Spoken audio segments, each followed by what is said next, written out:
Do you ever notice that sometimes your selfies look flipped after you take them?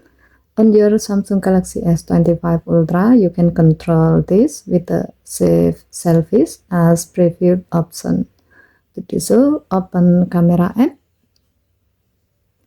tap the Quick Control icon, then tap the Settings icon.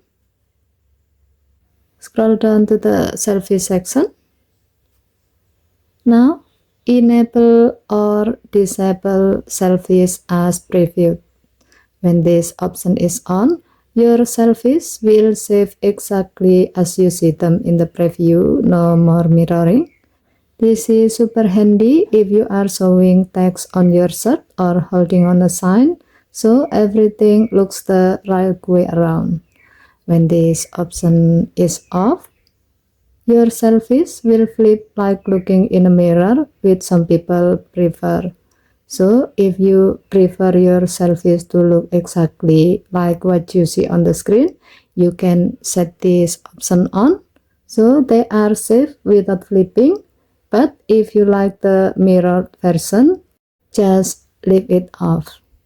Okay, thank you for watching. Please help to like and subscribe. Have a nice day.